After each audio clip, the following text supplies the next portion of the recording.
Hello everyone and welcome back to TowerGate.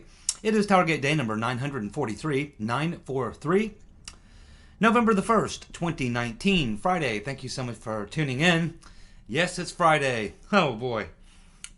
Now, we have a lot to talk about here today. So let's go ahead and get started with, of course, the first item, which of course is yesterday they did have the vote, and it was, of course, pretty much along party lines. You had every Republican vote against this impeachment vote, which is what it was, an impeachment vote, despite what Madam Botox and the Dimo-Commies, despite how they tried to muddy up the water and confuse what this actually was. It was an impeachment vote. Unfortunately, the Democrats do not have the courage to actually say what it really is. So they're going to try to pass it off as something that's not quite an impeachment vote now, but then in the elections during 2020, they'll all be out there on the campaign trail talking about how bold they were for taking the impeachment vote. This is totally about the 2020 election. That's all this is about. And I think most people know that. So all the Dimo-Commies, with the exception of two, there were two defectors who did not vote to support this impeachment. And, of course, Justin Amash is now an independent. He voted for it. But the Republicans held together, and that's very, very important. No defectors on the Republican side in the House. And that is really hard to do. That is really hard to do. There was like 190 or something in that range, 185, 190 Republicans that had to stick together on this, and not a single one of them defected. Not one. And this is usually an indication that this effort is going to be a big fail. You're never going to get an impeachment through the Senate, through the trial process, when it comes over to the Senate on a totally bipartisan vote, especially if the other party controls the trial, which they do in this case. The Senate is held by the Republicans. Notwithstanding the fact that we got slimy Twitch McConnell and Mr. Burr and Reed, Murkowski and Romney and Collins, and you have a few slimy weasels, Republicans in the Senate. They're not nearly as good as the House, but even they fear their voters, their constituents back home. It would be political suicide for any Republican other than the three I just mentioned who can probably get away with it. But the other 48, 49 Republicans in the Senate would be committing political suicide if they were to get behind this effort.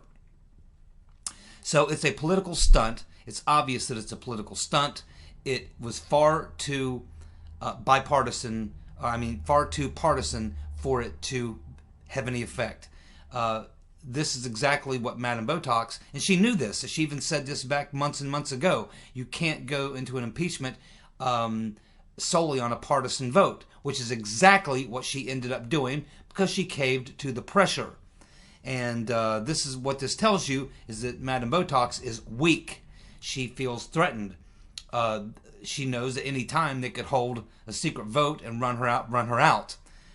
She also hopes to hold on through the end of this term. Now, I think there's at least a 50-50 shot, probably even better than that, that the Demo-Commies will lose the House in the midterms, or lose the House, in 2020, and the Republicans will take over. At which point, I think Madam Botox would probably retire. That's why she is not worried about throwing these 50-55 Demo-Commies under the bus, which is what she just did.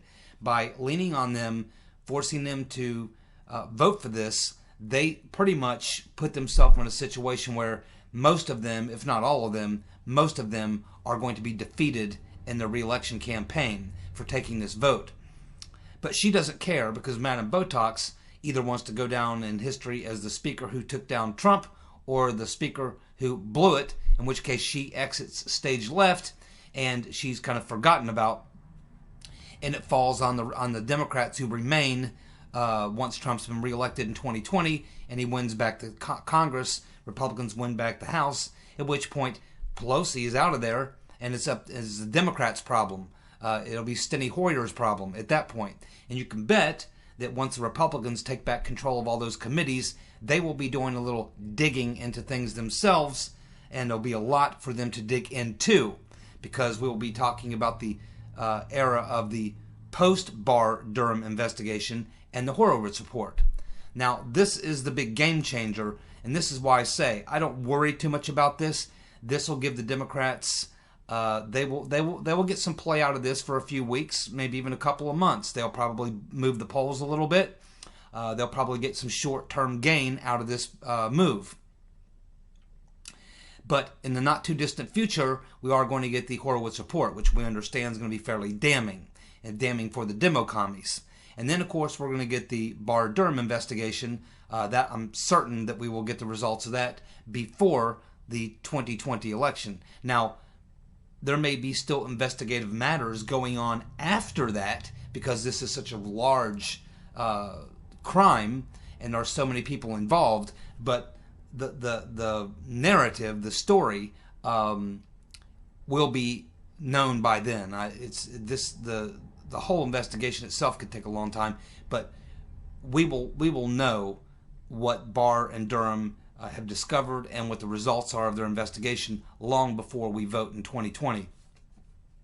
And that's going to be the big game changer. And once that happens, that's going to blow everything else out of the water. Everything else, including this so-called impeachment, because a lot of what's going on in this impeachment is simply an extension of the original Russiagate hoax, the purpose of which was to get rid of Trump. This is just simply, the very day that Uncle Bob the Executioner comes up and lays an egg in Congress about his report, the very next day they launched the Ukraine hoax. You see, so this may give the Demo-Commies some short-term gain, but ultimately, as we move forward and we get into the spring, the primaries, and then we get into the general election, by then so much will have come out about what really happened in 2016 and beyond, all the way up at this point until wherever we are at that time, to the current moment. All that is going to figure into the Barr-Durham investigation, and everything will easily fit into that, particularly what we're watching now, this coup attempt here with this fake impeachment based on a fake whistleblower in the Bug-Eyed Fool's Star Chamber. This is all going to figure in and get swallowed up into the narrative that Barr and Durham are going to be explaining to us sometime in the future, and I certainly expect that will be before the general election begins in 2020. So that's what happened, and that's my take on what happened. It'll move forward, but it's still on very, very shaky ground for reasons I'm about to discuss now. So, Eric Ciaramella. We're pretty sure now at this point, after Paul Sperry's article yesterday, that this is the whistleblower. It's been suspected for a very long time. Apparently just about everybody knows about it. And now, of course, we hear about this 40-page dossier that's already been circulated to many Republicans on Capitol Hill. They know all about it. They've read this 40-page dossier. It shows the extensive efforts that Ciaramella was engaged in from 2016, being part of that plot, all the way to the present. And when you look at that, we certainly see the motive for why Ciaramella would be the fake whistleblower in this Ukraine plot. You see, Ciaramella understands that Durham is looking into the origins of the Russiagate scandal, the hoax. Well, he knows that if Durham is looking into the origins, he's going to find himself in Ukraine. And he's certainly going to find himself discovering Alexandria Chalupa. And once he looks into that, and he looks for ties into the intelligence community or the FBI or the Clinton campaign or whatever, he'll find plenty there. And he'll also probably find Ciaramella. So this would certainly explain why Ciaramella would want to, or why he would take such a risk to try to pull off this stupid plot, posing as a fake whistleblower, is because he knows that this investigation could compromise him for what he's already done. So maybe he thinks, like a lot of these guys, if you get rid of Trump, that you get rid of this investigation. But I don't believe that that would be the case. I mean, I think that they could impeach Trump tomorrow and remove him from office. I don't think A.G. Barr would shut down his investigation, nor would Durham. So it certainly explains why Ciaramella would have a motive to pull off this fake whistleblower stunt. He's trying to cover his butt and a lot of other people's. And of course we know that he is a protege of John Brennan, Mr. Potato Head. Ciaramella is pretty much a John Brennan protege, worked for the Obama NSC, which means he was working for Susan Rice. And of course he was assigned to Joe Biden when Joe Biden was heading up Ukraine. And it was while he was assigned to Joe Biden to go to Ukraine that he made contacts with Alexandria Chalupa. Now, for those of you who are new to my channel, or you're new to the story, you're just kind of learning about it, and you don't know who this Alexandria Chalupa is, let me go ahead and give you the background here. Alexandria Chalupa worked for the Democratic National Committee as an employee. She left the employment of the DNC as a regular employee in the fall of 2015, late summer, early fall, and she went to work for the DNC as a private paid consultant, essentially an independent contractor. And so what she did was she went over to Ukraine and she made contacts and found some allies and some friends with corrupt Ukrainian officials who disliked Trump. She also was able to get herself involved with anti-Trump ambassadors, both from Ukraine and the U.S. She was also able to get herself involved with anti-Trump European Union people in the European Union, MPs, various officers, bureaucrats in the EU. She made headways into probably, we believe, the FBI, who had set up their own office in the Ukrainian embassy. She was likely working with them. She was obviously working with Yovanovitch, who we've talked about, this ambassador, former ambassador. She also became a conduit by connecting these corrupt Ukrainian officials, some Ukrainian MPs, to the Hillary Clinton campaign directly, the DNC directly, some members of Congress directly. She connected Glenn Simpson of Confusion GPS to these corrupt Ukrainian officials and others. And she also turned on Michael Isikoff to these contacts in Ukraine as well, so they could contact him directly and give him information which he could write stories about at Yahoo News to support the Trump-Russia narrative.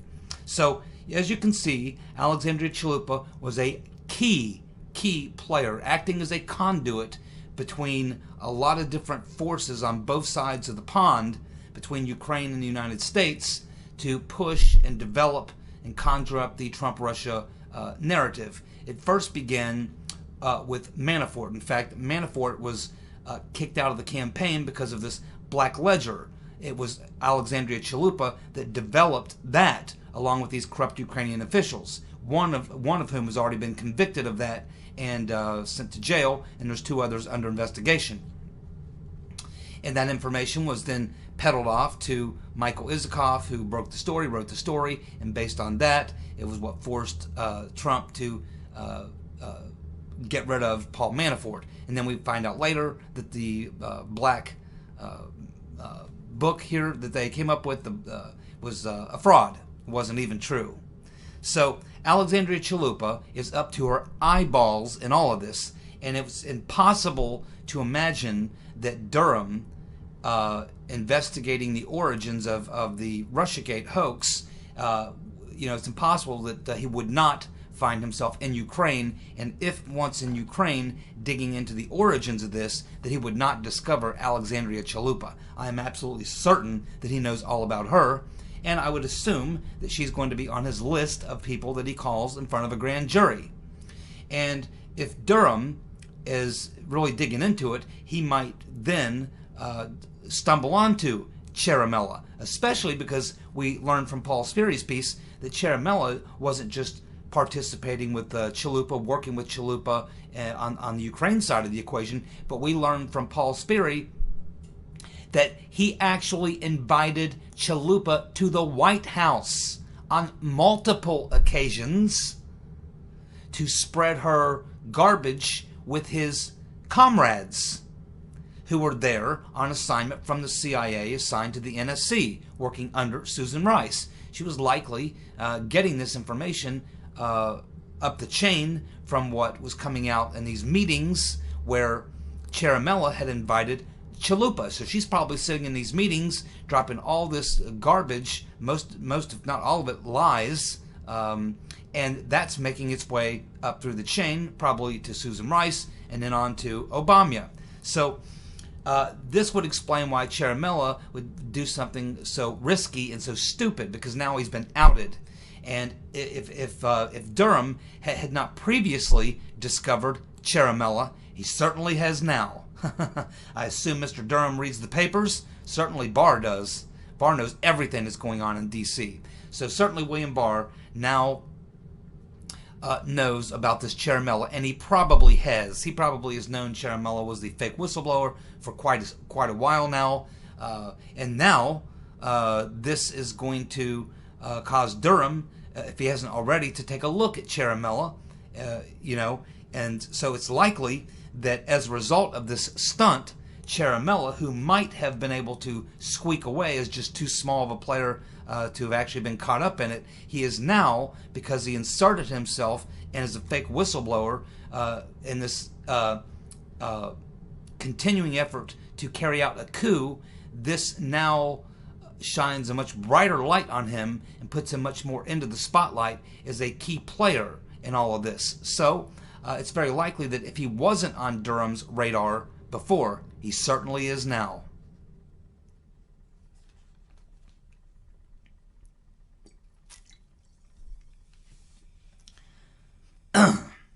Slick Willie, the Rotten Reverend, were at a Q&A in Georgetown with Ruth Bader Ginsburg. And during that Q&A, Slick Willie says that he is not planning on running for any office because he's not he cannot run for president again or whatever.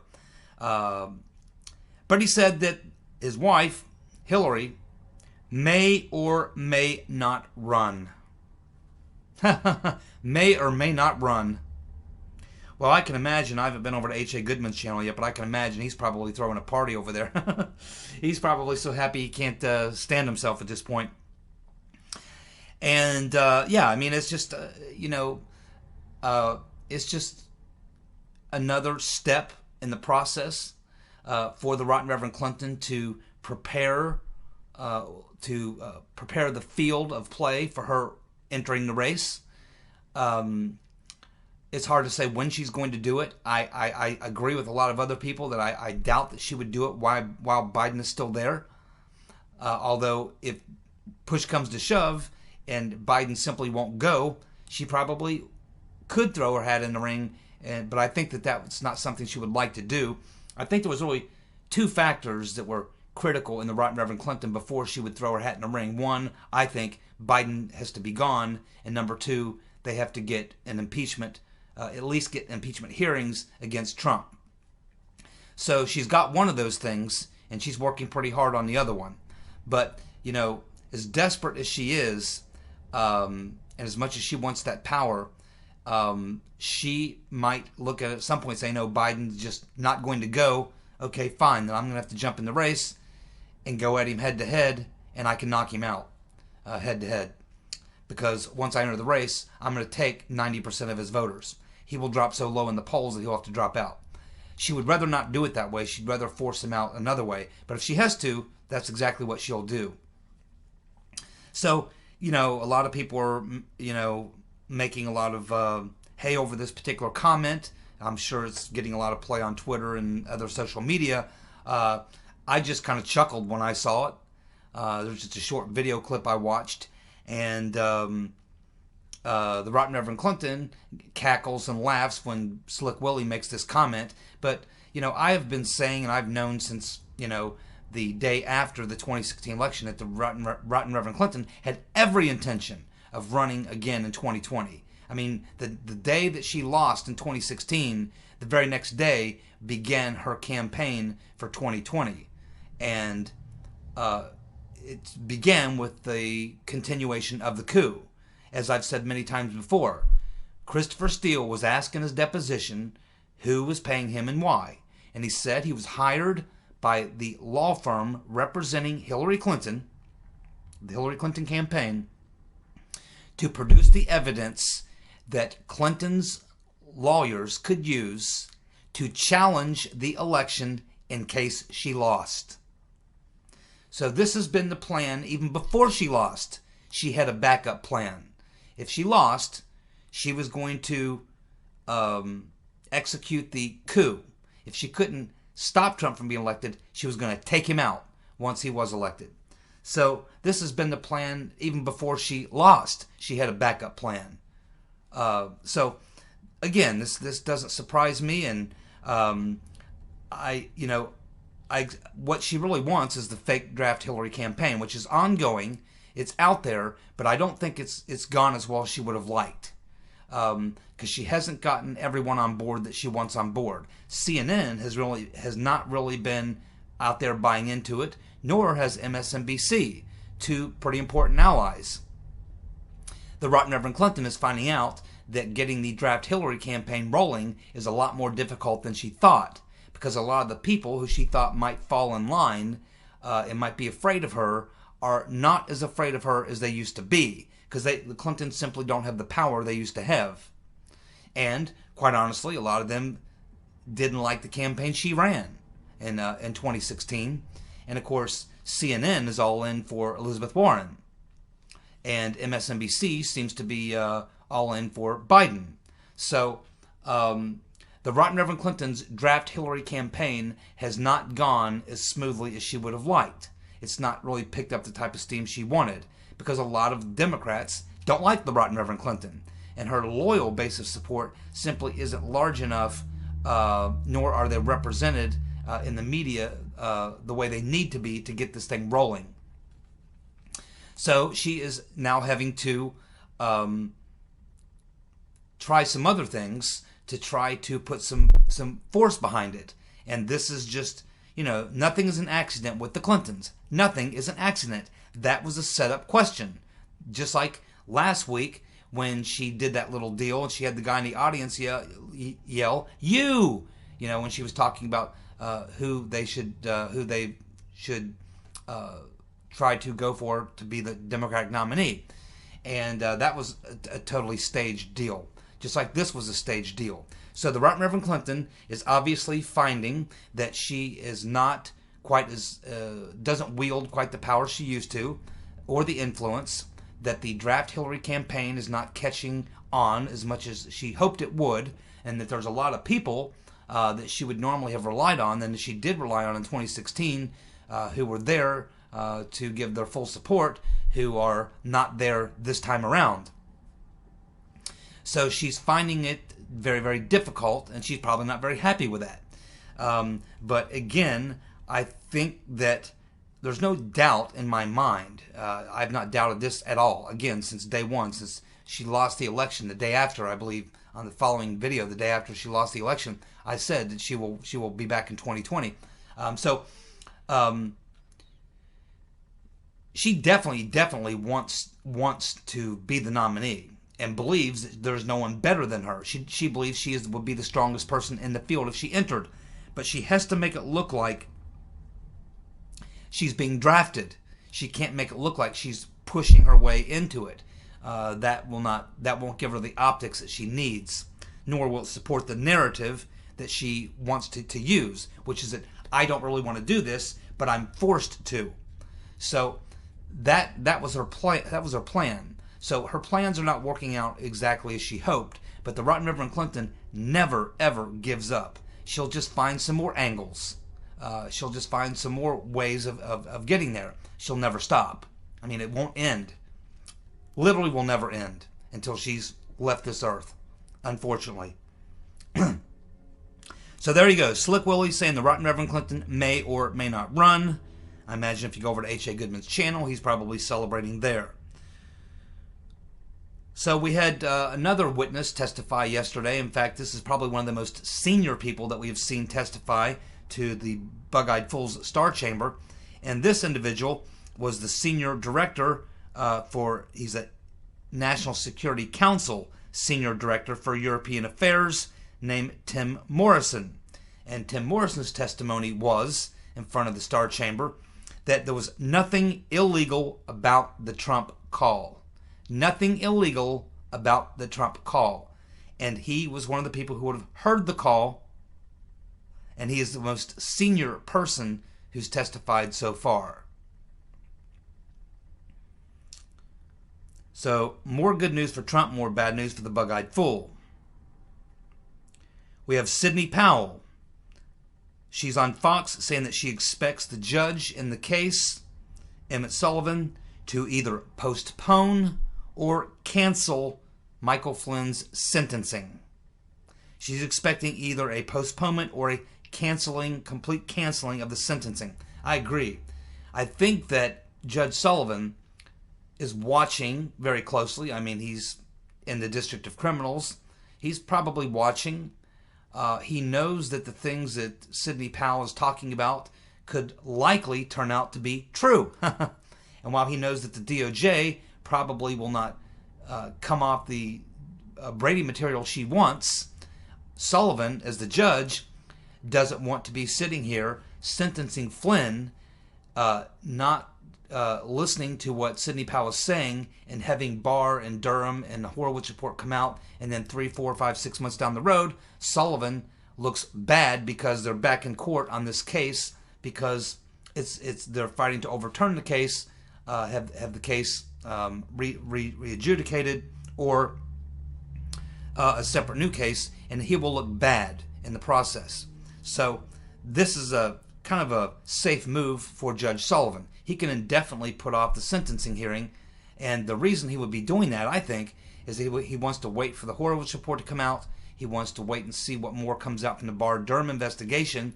He wants to see if after the Horowitz report comes out, he believes maybe that some of this material, the Brady material, which is probably very difficult to get now, will be much easier to get, and then he can look at it, and then he can make a determination. Or maybe he's willing to put this off indefinitely until Barr-Durham finish their investigation, in which case all of this Flynn will be exonerated, he will be cleared. And keep in mind, if Flynn gets sentenced, and it turns out after the Barr and Durham investigation is over, and we find out that what we all pretty much know to be true, that he was framed, Michael Flynn has a case against the government. And you don't want to be the ruling judge whose name keeps coming up as the one who presided over the case, a case in which the defense actually did tell you exactly what happened, and you did not listen, or you did not follow through and try to get the information that was requested, or what have you. So I think that's what I take from it. I think that's probably what Sidney Powell is taking away from it. So when she says that the judge will likely postpone or cancel the sentencing, now it's possible he could cancel it right now. That is very possible. He may just believe Sidney Powell. I mean, it was a pretty convincing document that she wrote, and he just based on that he may cancel the sentencing. But it's possible that he will just, I think it's more likely that he will delay it indefinitely until all these other issues are resolved, and then see exactly what shakes out. And I think that that's most likely, but either one of these would be considered a very good win. But if you're Flynn, you just want to get this over with. And it's the same with Sidney Powell. You want closure to this whole situation as opposed to having it drug out for many, many, many more months. You'd rather have closure, and it's been going on for a long time already. So I think that's probably, I would say not quite 50-50 that he will cancel the sentencing. But I think there's a reasonably good chance that could happen. So we'll just have to wait and see. But it's good news either way for Michael Flynn. We had Tom Brokaw going on, I think it was MSNBC or NBC, one of the two. Tom Brokaw going on TV and saying that the Democrats do not have the goods on Trump. He's a Trump hater. obviously, and they were talking about he was talking to, I think, Andrea Mitchell, and she was trying to build this narrative that you keep hearing from the left about how this is very similar to Nixon. But this is nowhere close to what went down with Nixon. I know, I'm a practical expert on Watergate. Studied Watergate to the T, to the infant. You can't really study Watergate any more than I have. I lived through it. I remember it quite well. This is nothing like Watergate, okay? And that's exactly what Tom Brokaw pretty much explained to Andrew Mitchell. This is not even close to Watergate. And they don't have the goods on Trump at all. And what happened in Watergate was the plan. Now, the plan is the same. From a Democrat's perspective, it is the same because the plan is the same. You know, the plan, they know they don't have high crimes and misdemeanors and impeachable and removed from office type crimes. So what they want to do is try to use the media and a media campaign and public pressure to force Republicans to go to Trump and say, man, it's hurting the party. We could get wiped out in the next elections. It's dragging the country down. This on and on and on. The best thing you could do is resign. Okay? Now, Trump is not Nixon, and he would not do that. He'll fight.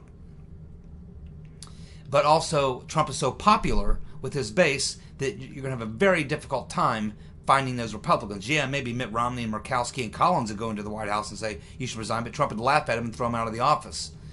You would need people who would generally be considered close to or loyal to the president to come to him and say, hey, we think you should probably resign. This is the plan, which is pretty much what happened with Nixon. But this is a completely different situation. This is nothing even close to what happened with Nixon, and Trump is not Nixon, okay? So this plot is going to fail. They're going to get a couple of weeks, maybe even a couple of months of good play out of it, but ultimately it is going to end up hurting them more than it helped them. I think it's going to cost them control of the House, and I think it's also could very likely you could see some of these characters participating in this who could get caught up in a larger crime if Durham goes for conspiracy. Because remember, Durham could go about this a couple different ways. He could charge just individual people with violating individual laws, or he could prosecute a large group of people as part of a larger conspiracy. If he goes for conspiracy, a lot of these people could be sucked into that. So there's a risk here for that as well. Ultimately, while this may give the Democrats a few weeks of play, it's ultimately going to blow up in their face and produce nothing. By the summer of 2020, no one's even going to be caring about this, because the other thing, the bar Durham, the actual truth about what actually happened, will be out by then. Catherine Herridge is leaving Fox News. She'll be going to CBS. That's a big loss. I hate to see that happen. Catherine Herridge has done great work.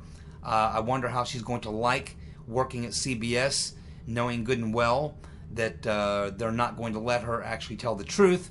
But ultimately, as I understand what happened here, is that Fox did not offer to renew her contract. They did not offer to renew her contract, and I can't explain that. There's so many other people at Fox who I could see getting rid of to find the money for Catherine Herridge. I mean, I can think of a bunch of people at Fox I'd let go of in order to hold on to her. But they're going to let her go, and Fox has made her a very, very nice offer, you might say. So she's going to CBS. The only thing we can hope for is that they give her enough